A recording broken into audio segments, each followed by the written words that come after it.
En 1963, le désincarcérateur a été utilisé pour la première fois sur les circuits de course automobile. L'outil était si gros qu'il devait être suspendu à l'arrière d'une camionnette. Maintenant, il ne pèse plus que 15 kilos, peut être manié par une seule personne et permet de dégager une victime d'un accident de la route en quelques minutes.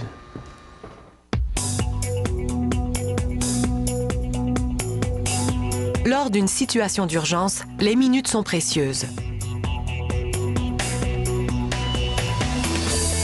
Un outil de sauvetage doit ouvrir un véhicule comme une boîte de conserve et couper dans de l'acier calmé comme dans du beurre, car quelques secondes peuvent faire toute la différence.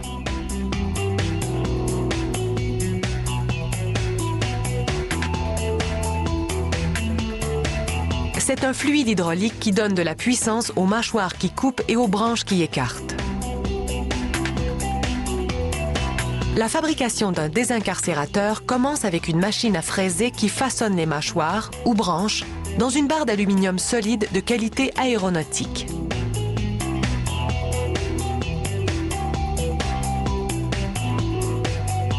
Ces branches sont ensuite enduites d'une couche protectrice. Un tour fabrique maintenant le bouchon protecteur qui recouvrira l'extrémité de l'outil.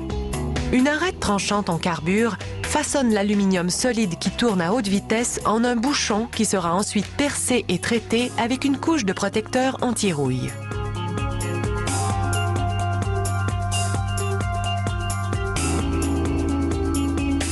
Les branches sont faites d'acier à outils. Une rectifieuse plane garantit qu'elles sont parfaitement planes. Un ouvrier insère un joint qui empêchera le fluide hydraulique de s'échapper du cylindre.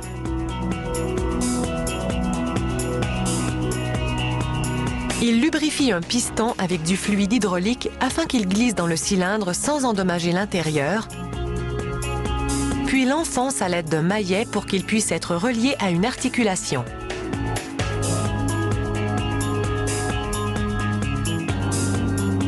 Il relie cette articulation au piston et la fixe solidement en place. Cette articulation transmet la puissance aux branches pour couper ou écarter.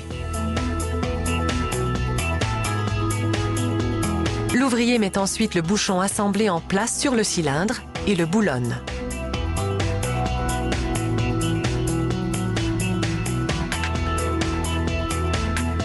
Il visse les deux boyaux reliés au cylindre hydraulique de l'outil et installe une prise qui protège les boyaux et rend l'utilisation de la molette plus facile. L'ouvrier resserre les boulons et complète le robinet de commande. Il fixe alors la poignée avant qui permet à l'opérateur de tenir l'outil en toute sécurité. Ce dispositif protecteur gardera toutes les pièces mobiles à l'écart des mains du sauveteur.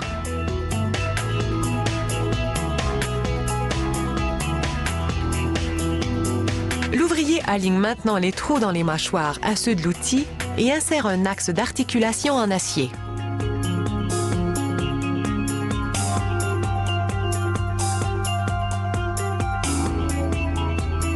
Il place un contre-écrou et, comme pour toutes les fixations de l'outil, le resserre conformément à des normes d'ingénierie précises.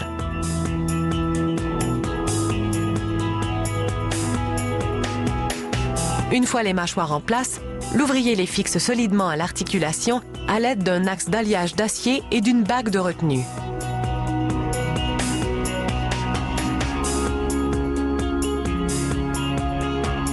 Il déplie maintenant le dispositif protecteur et termine l'assemblage.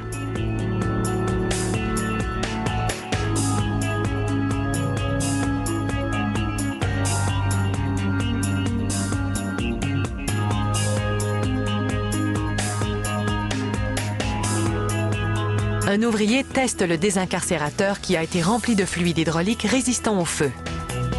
Le dispositif qu'il utilise est conçu pour mesurer la pression là où elle est la plus forte pendant la coupe.